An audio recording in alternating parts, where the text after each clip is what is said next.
Donald Trump and the MAGA Republicans are absolutely losing it as their plan to do the mid-decade redistricting beginning in Texas blew up in their faces. It backfired big time. So, of course, Donald Trump and MAGA Mike, they run to Governor Abbott, the MAGA Republican sycophant in Texas, and say, Abbott, we need 5 seats. Don't do it as a referendum. Just give us 5 additional congressional seats, because if the Democrats win the midterms, Donald Trump is going to get impeached, and MAGA Republicans are terrified. But then Democratic governor of California, Governor Newsom, strikes back with Prop 50. And then with the help of Democratic leader Hakeem Jeffries and others, Democrats start to fight back and assert themselves. We see in Virginia, Democrats pushing for potentially a mid-decade redistricting map of 10-1. We see the formation in Maryland of efforts by Democrats to change the map there. In New York, Democrats got a big ruling from a court declaring one of the right-wing districts to be unconstitutional. Democrats did a big win in Utah. Donald Trump was trying to push for some redistricting in Indiana, but then he started attacking disabled persons and attacking personally the Indiana Republican state senators. And he started attacking them so much that they were like, we don't want any part of this if you keep coming at us like this. So they voted down Donald Trump's mid-decade redistricting plan in Indiana. And now MAGA Republicans likely have a deficit of +5 seats based on what's now being described as dummy mandering, and MAGA Mike is just losing it. I'll just show you a few data points right here. The first thing I just want to show you is MAGA Mike, who's always running away from the press while he's on Capitol Hill. And you know, we have Pablo Manriquez on Capitol Hill as part of the new MeidasTouch DC bureau. Watch MAGA Mike run away from the cameras right here. And MAGA Mike's asked, though, so like Donald Trump's like clearly cognitively and physically declining MAGA Mike. Watch MAGA Mike like, I don't want to talk. I'm MAGA Mike. I don't want to talk. Here, play this clip.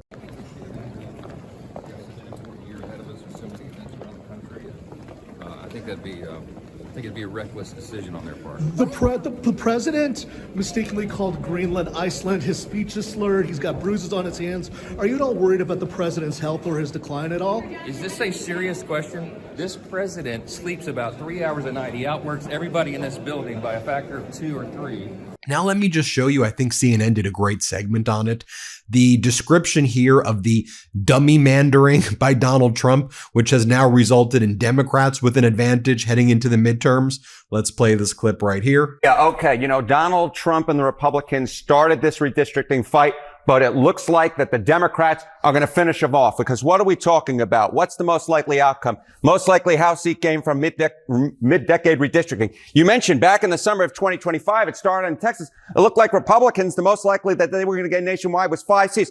But today, at this point, the most likely outcome is Democrats actually gaining from the mid-decade redistricting battle. Now, this isn't about right, and it's an approximation. I wouldn't be surprised if it's tied. I wouldn't be surprised if Democrats actually gain 2 or 3 seats from the mid-decade redistricting battle. But the bottom line is this. It started out as a plus for Republicans, and now it looks like the Democrats have fought back in a major way. It looks like it's going to be a plus for them nationwide. And then just so you can see how deeply unpopular Donald Trump is on every issue, CNN went over all of this polling data, and they showed that Donald Trump's worst issue was invading Greenland, which he was using to distract from Epstein, which is his second worst issue. And so if you thought that Greenland was going to distract from Epstein, Americans hate everything that Donald Trump is selling. Here, play this clip. There's been a suggestion among some that one of the things the president is trying to do by focusing on Greenland is maybe to distract from other things. With us now, CNN chief data analyst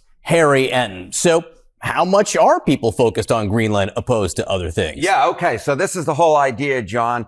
The president of the United States didn't like to focus on the Epstein files. We're going to change the subject and we're going to go over to Greenland.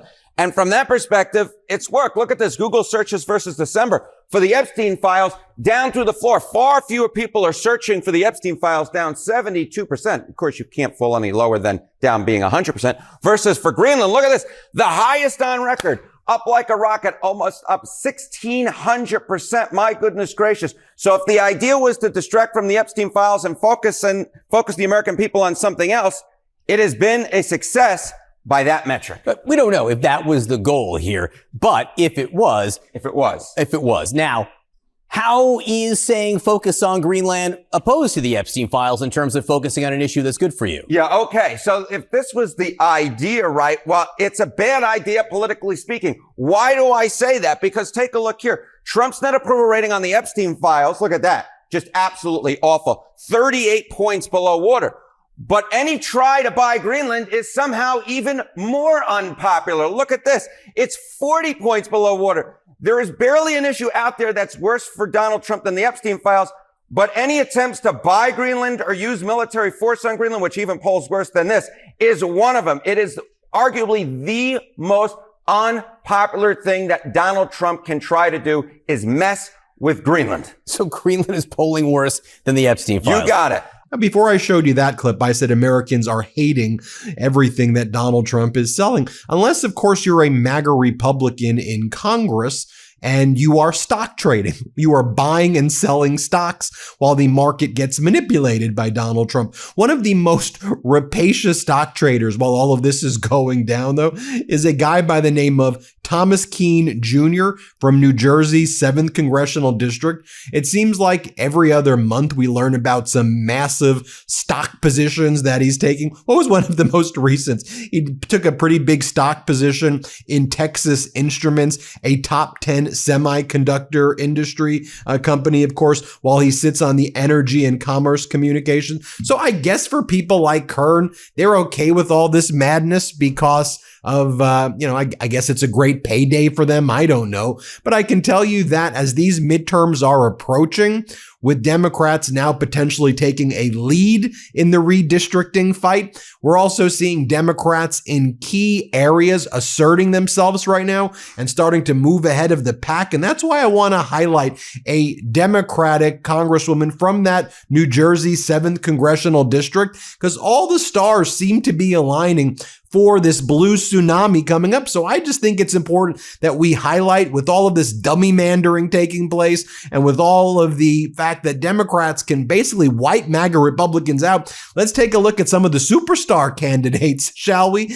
I want to bring in a candidate by the name of Rebecca Bennett, the main Democratic candidate running for New Jersey's 7th Congressional District. I just interviewed her the other day. Let me just bring that in right now. You're going to want to watch all this. This is incredible. And the MAGA Republican congressman you just saw there, Tom Keene Jr., so he represents New Jersey's 7th Congressional District. That guy's a career politician. He votes with Donald Trump all of the time. And in New Jersey, he just basically makes a career of attacking his own constituents. It's one of those seats that I think that Democrats are going to be able to flip and certainly need to flip in the midterms. And let me introduce you to the person who I think is going to be able to flip it. Her name is Rebecca Bennett. Rebecca, great to see you. I know you're humble, so I'm just going to do your background for you. Former U.S. Navy helicopter pilot, officer in the Air National Guard, a business leader in healthcare, and a mom of two. You served in the Navy for over a decade as a helicopter pilot and an aircraft commander. So I definitely want to talk about that because you also tested helicopters for the Danish Navy. Of course, in the news now as Kern Jr.'s kind of MAGA prophet Donald Trump wants to invade Greenland. So we'll talk about that. And you're also a member of the Hellcats, just so everybody knows that group. It's a group of female veterans running for Congress in competitive swing seats to take back the House. And the name plays off, of course. It's a tribute to the all-female Marine unit that served in World War I, known as the Hellcats. Rebecca, great to see you. So before we were on, I showed that really cringy clip of Tom Kern Jr. And I've showed other clips of these MAGA Republicans about what they're doing right now. But again, it just seems that all of their conduct and behavior is the opposite for what the people in your congressional district are asking for. And at its most basic level, if you're not going to represent the people of New Jersey 7th, what are you doing? What's the point of this all? Yeah, well, thanks, Ben, for having me on. It's great to be on. And, I know you went through my background, so I appreciate you covering that. I'll just say a little bit of the, I'm a former Navy helicopter pilot. I did serve in the military for over 15 years between my time in the Navy and the Air National Guard. I flew helicopters for the Navy and I led missions, people and teams all over the world. after doing that, I moved into healthcare where I've been working ever since. And I'm also a mom of 2 kids. And, I'll just say for me, I really felt called to run after the election in 2024 because I love this country. It's why I joined the military. And for me, wanted to know that I did everything I could to fight for this country. I literally put my life on the line. And so for me, this is about what version of the country are we going to leave for my daughters and the next generation. But yeah, to your point, Tom Kean Jr. is absolutely failing us right now. He is a career politician. And so he is not standing up and fighting for all of us here in the district in the way that we deserve. And so that is why we are going to replace him in November with somebody who's going to. Right. So he votes with Trump 100% of the times. He also refuses to call out Donald Trump when Trump threatened to pause funding on the Gateway Tunnel, which is a critical New Jersey priority. It's just going to be, and he's the kind of guy who just dodges the constituents and he hides and people try to ask him questions and he just refuses to even explain what he's doing other than, Donald, what are you doing today? Got it. I'm going to do that today. And it's just like grow a spine and represent the people. It's funny. In the pre-interview, you and I were talking, and I think you said, you're like, you're not forced to do this job. One's you ran for this ostensibly to represent constituents. Mm-hmm. And so if you don't want to do that, why even run? Why even do it? Yeah, I mean, you brought up the Gateway Tunnel, and I'll just say, this is personal for me. I used to commute into the city for work, and I know firsthand how difficult it is to be able to get to the city reliably for work. And, what that means is that it means that people are missing soccer practice, they're missing dinner with their family. And so, when Donald Trump announced that the Gateway Tunnel funding was being cut, Tom Kean Jr. should have been jumping up and down and screaming every single day to make sure that we were getting that funding to be able to get our transportation. There's a ton of examples of this. He also, for us in New Jersey, SALT is a really big deal of how much it impacts our taxes that we're having to pay. And, Tom Kean Jr. made it worse for us from a SALT deduction perspective. We're also seeing that our healthcare costs are continuing to go up, and he was the deciding vote on the One Big Beautiful Bill. And so tens of thousands of people in our district are going to lose access to their health insurance because of that. And so, there's a laundry list of things, but our plan is to make it very, very clear how what Tom Kean Jr. is doing in the district is directly impacting all of us and why he's not standing up and fighting for us. As I mentioned at the beginning of the video, you served in the Navy for over a decade as a helicopter pilot and an aircraft commander, officer in the Air National Guard. You also worked with the Danish Navy to help them test their helicopters and helicopters that we're now seeing being used to protect and defend Greenland from possible invasion and threats by Donald Trump. So I know this issue is, for Americans, I think Trump has a net negative 40. He's less popular on invading Greenland than he is on not releasing the Epstein files, which says something, but he's net negative on all of it. Now what's Donald Trump's latest thing he's whining about? He was threatening to sue the New York Times for releasing their New York Times Siena poll that lists all things. But this is personal to you. I mean, you worked with that Navy. Mm-hmm. You know that when America called on the Danish soldiers and America invoked Article 5, per capita, the Danish army lost more people in the Afghanistan and Iraq war more than any other country. They served side by side with Americans on the front lines in wars. And Donald Trump to treat them like this. I want to get your perspective on that. Yeah, no, thank you. And, I'll say to this point, it is deeply personal to me. I deployed to the Middle East in support of Operation Enduring Freedom, which were the Afghanistan operations. I had the chance to work with our allies very closely in that capacity. And then also as a test pilot, to your point, I led the development of technology for the United States as well as partner nations to include Denmark. And so this is personal. And we know that our allies are incredibly important and that it's incredibly important that we're supporting our allies around the world to include NATO. And so the fact that we're even talking about what we're talking about in Greenland is honestly really just beyond parody at this point. But to me, this is why it's important that we're able to get serious people in office that understand the stakes of this and are going to be able to push back on this administration, because we've seen that this Congress has completely abdicated its responsibility on being an equal branch of government. But it's not only that, it's also just that we are living through a cost of living crisis in this country right now. And that is what Donald Trump and Tom Kean Jr. ran on, was lowering costs and being able to actually solve these issues. And instead, what we're seeing is that they're going and doing all this foreign policy stuff that, to your point, people do not want us to go get involved in any more long, forever wars. And so this is why it's important to make sure that we're pushing back and holding them accountable. So before we go, I want people to learn more about your campaign. So where can they go to find out more information? But also, what's your message right now in general about your platform? If people were to elect you and replace Tom Kean Jr., little Donnie, whatever he calls himself, what are you going to do, and what does your platform look like, and where can people learn more about you?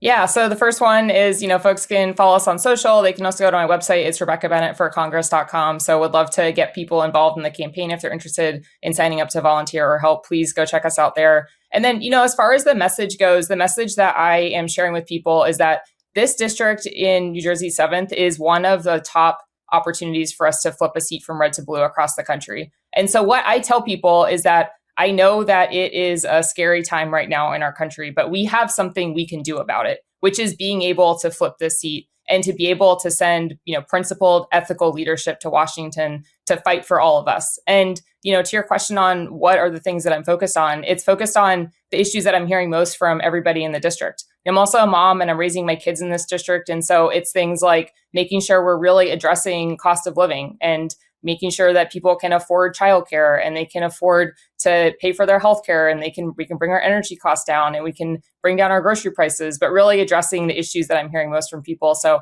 it's, affordability, it's healthcare, and it's national security. So those are the areas that I'm focused on most. But, really it's about just being really pragmatic and bringing common sense solutions to solve the issues that are impacting all of us the most.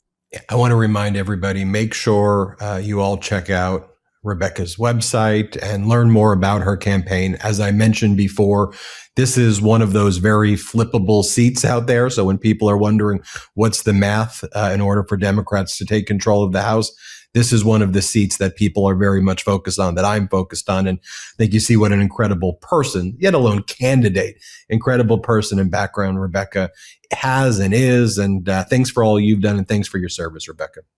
Thank you, Ben. It was a pleasure. Yeah, appreciate it. Rebecca Bennett, everybody. Everybody hit subscribe here. Let's get to 6 million subscribers. Want to stay plugged in? Become a subscriber to our Substack at MeidasPlus.com. You'll get daily recaps from Ron Filipkowski, ad-free episodes of our podcast, and more exclusive content only available at MeidasPlus.com.